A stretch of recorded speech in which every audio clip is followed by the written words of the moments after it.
Picture this. It's a clear morning in an American town. Nothing fancy, just a stretch of Main Street where porches face the sidewalk and lawns look like someone actually cares about them. The air smells like coffee that's been brewing for a while. You hear a screen door clap in the distance. And as you walk along, you notice something that doesn't come from technology. People look up. Not because they're being polite in some vague, automatic way. They look up because that's what respectable people do. A nod travels from one face to another like a quiet, "I see you." A wave lands when it makes sense. And if you forget and keep walking like nobody exists, you don't have to ask. People feel it. Your reputation shifts in their minds, the way a barometer changes before a storm. Long before credit scores, online reviews, and social media profiles, America had another system. It wasn't written down, it wasn't advertised, but it was understood, almost like gravity. People judged a man by something simpler than money: how he treated his family, whether he kept his promises, whether he returned what he borrowed, and whether he helped a neighbor without expecting anything back. In many towns, those rules weren't taught from a textbook. They were taught from the inside out. Fathers passing them to sons, grandfathers passing them to grandsons. Boys learned by watching. Who offered help without being asked? Who made excuses? Who showed up on time? Who talked too loudly? Who remembered people when nobody was looking? And over time, those customs added up. Some were small, some were hard. Together, they created a kind of trust you didn't have to negotiate. People just trusted. Let's walk through a handful of those unwritten customs, because even if you've never lived in that exact era, you can still feel what they were trying to build. The first custom: acknowledge people. There's a moment on the sidewalk, right when you pass someone walking the other way. In old America, a respected man didn't drift into himself. He didn't treat the street like a movie set where only the main character matters. He acknowledged. A nod, a wave, a clear good morning. It could be simple, even brief, but the meaning was bigger than the movement. Ignoring someone could make you look unfriendly or proud, and pride in that world wasn't seen as confidence. It was seen as a kind of social damage. The belief underneath it all was this: a community stays strong when people recognize one another. You don't have to be best friends to belong. You just have to show that you're part of the same shared space. That's why the nod mattered. It said, "You exist to me." And that's the weird part. This wasn't about being charming. It was about being reliable in the way people treat each other every day. Next comes the rule that could make or break trust faster than anything else: keep your word. There was a saying in many parts of America that a man's handshake was as good as a contract. Not because everyone was naive, because when people exchanged promises constantly, especially in smaller towns, they learned to treat reliability as a real currency. If he said he'd help repair a fence, he showed up. If he agreed to deliver supplies before sunrise, people expected the delivery. Not a dramatic apology, not a last-minute scramble, not a "something came up." Excuses weren't respected nearly as much as reliability. And you can feel why. When somebody's word is treated lightly, life becomes harder for everyone else. You can't plan, you can't count on each other. Even if you still get the job done, the trust takes a hit. In old America, trust wasn't abstract. It was the difference between a community that runs smoothly and one where people spend their time guessing. Then there's borrowing, another everyday action with big consequences. A man who borrowed a ladder brought it back clean. A borrowed truck came back with a full tank of gas. A borrowed tool returned quickly in the condition it left the person's hands. This wasn't about obsessing over minor details. It was about understanding that another person's property has meaning. That ladder isn't just a ladder. It represents time, money, effort, and the person who owns it. Returning it properly says, "I respect your effort." Old Americans believed respect for objects reflected respect for the person. And that's why this custom mattered. It trained people to think beyond themselves. Even today, if you've ever lent something and watched it come back carelessly, maybe scratched, maybe missing parts, you know the feeling. You don't just lose the item, you lose confidence in the relationship. That was the real lesson. Don't treat someone's trust like it's disposable. Now imagine weather that doesn't cooperate. In many communities, if dark clouds rolled in during harvest season, extra hands appeared. Nobody waited for a formal request. They just understood what needed doing. A storm would knock a tree down, and suddenly someone arrived carrying an axe. A roof needed repair. Friends and neighbors climbed up without waiting to be invited. This wasn't charity the way people sometimes think of it today. It was closer to neighborhood teamwork, like being part of the same body. If one part hurts, you move to protect it. Old America assumed that the future would work like the past. Today you help, tomorrow someone helps you. So helping a neighbor wasn't an occasional good deed, it was normal human behavior. Never arrive empty-handed. There's another custom that sounds small until you realize what it communicates. A respected man didn't show up at someone's home empty-handed. It didn't have to be expensive. Fresh vegetables from a garden counted, homemade bread counted, a pie counted, even something small for the children counted. The gesture mattered more than the price. Because the gift wasn't just about what you brought, it was about the thought behind it. I considered your household before I walked in. I didn't assume you'd magically have everything you need. That kind of respect softens a room.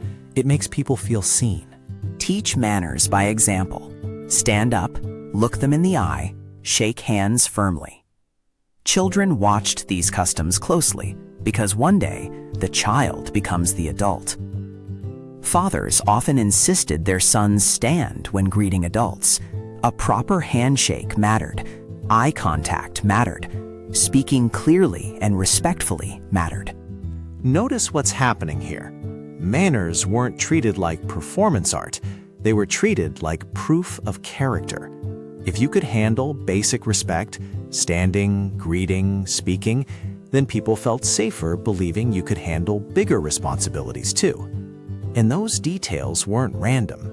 Each one builds a specific kind of trust. Standing says, I'm taking you seriously.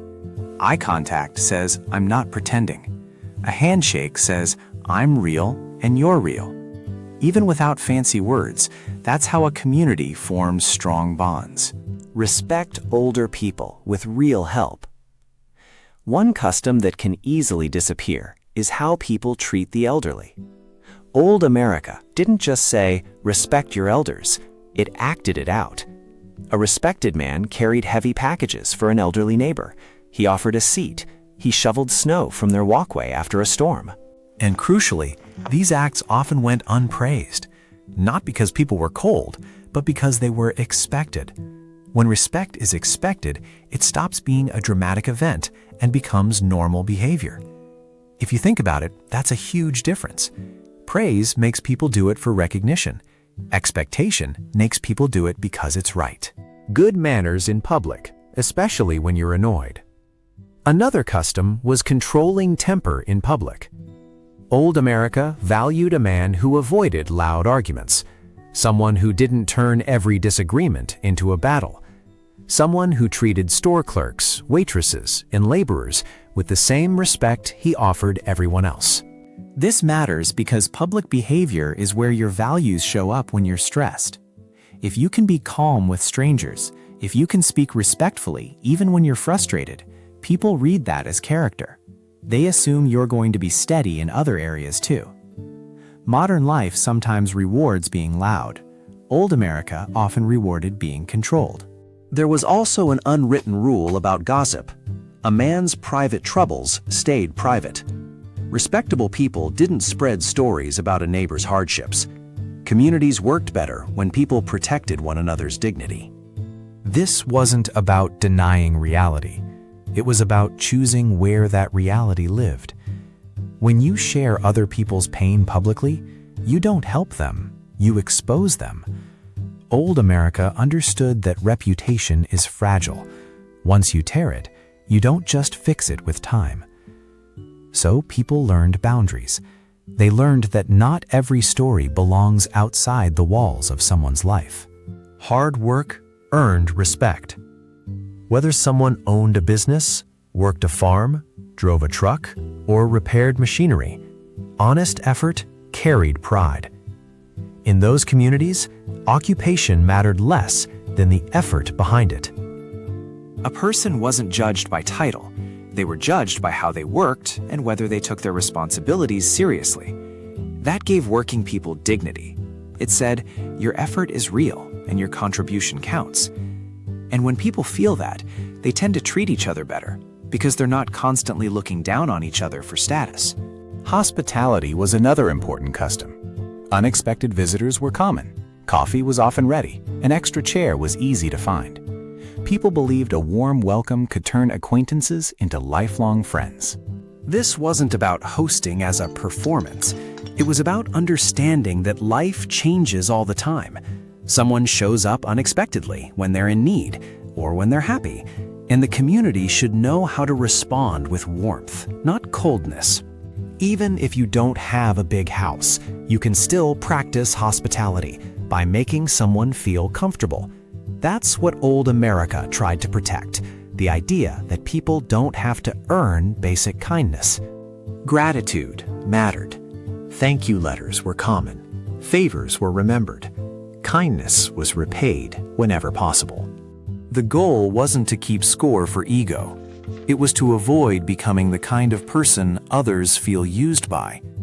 Nobody wanted to be known as someone who took without giving back. Gratitude made relationships last. It kept the bond from turning into a one-way drain. If you've ever received a genuine thank you, something specific, sincere, you know how it lands. That's what these customs were trying to create. Small emotional investments that keep a community healthy. Perhaps the strongest custom was reputation itself. Parents often reminded their children that money could be lost and possessions could disappear, but a good name could stay with a family for generations. So protecting that good name meant being honest even when nobody was watching. It meant returning lost wallets, giving back found tools, admitting mistakes, paying debts, keeping promises. In other words, doing the right thing not because it brings attention, but because it preserves trust. You can't always control what happens to money. You can't always prevent loss, but you can control your integrity. And in old America, that was treated like the most valuable thing you can carry. And once that reputation takes root, it becomes a kind of shelter. It makes people more willing to open doors for you, not because they're naive, but because they've seen your character in action. Why these small actions mattered so much. Many of these customs can seem small today. A wave across the street, a borrowed shovel returned, a promise honored, a meal shared with a neighbor. But old Americans understood something modern life sometimes forgets. Communities aren't held together by grand speeches or complicated ideas. They're held together by ordinary people doing ordinary things consistently over many years. Not one heroic act, not a viral moment, just repetition. Just follow through. Just respect showing up again and again until it becomes culture. You can lose culture faster than you think. If people stop greeting each other, stop keeping promises, stop returning what they borrow, stop helping when storms come, trust evaporates. And when trust evaporates, every interaction becomes a negotiation. That's why those customs lasted so long. They helped strangers become neighbors, neighbors become friends, and friends become the kind of people you can count on when life turns difficult. It's also important to be honest. Old America wasn't perfect.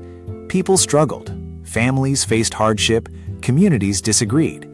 But many believed respect was something earned through actions rather than demanded through words.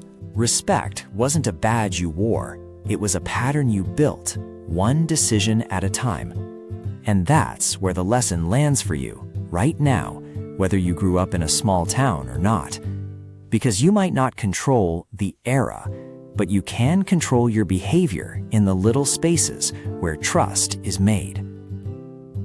The takeaway: build respect one small decision at a time.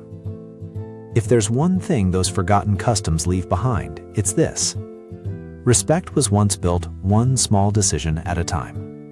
A handshake honestly given, a promise faithfully kept, a neighbor quietly helped, a family name carefully protected. And maybe, just maybe, even after all these years, those old customs still have something to teach us. Because when you choose to acknowledge people instead of ignoring them, you create safety in the everyday. When you keep your word, you reduce stress for everyone around you. When you return what you borrowed properly, you tell people their time and property matter. When you help during storms, you remind others they're not alone. And when you protect your good name by being honest, admitting mistakes, paying debts, and keeping promises, you create the kind of reputation that can open doors money can't. So the question isn't whether you can recreate old America perfectly. The question is simpler. What small decision will you make today that makes people feel like they can count on you tomorrow?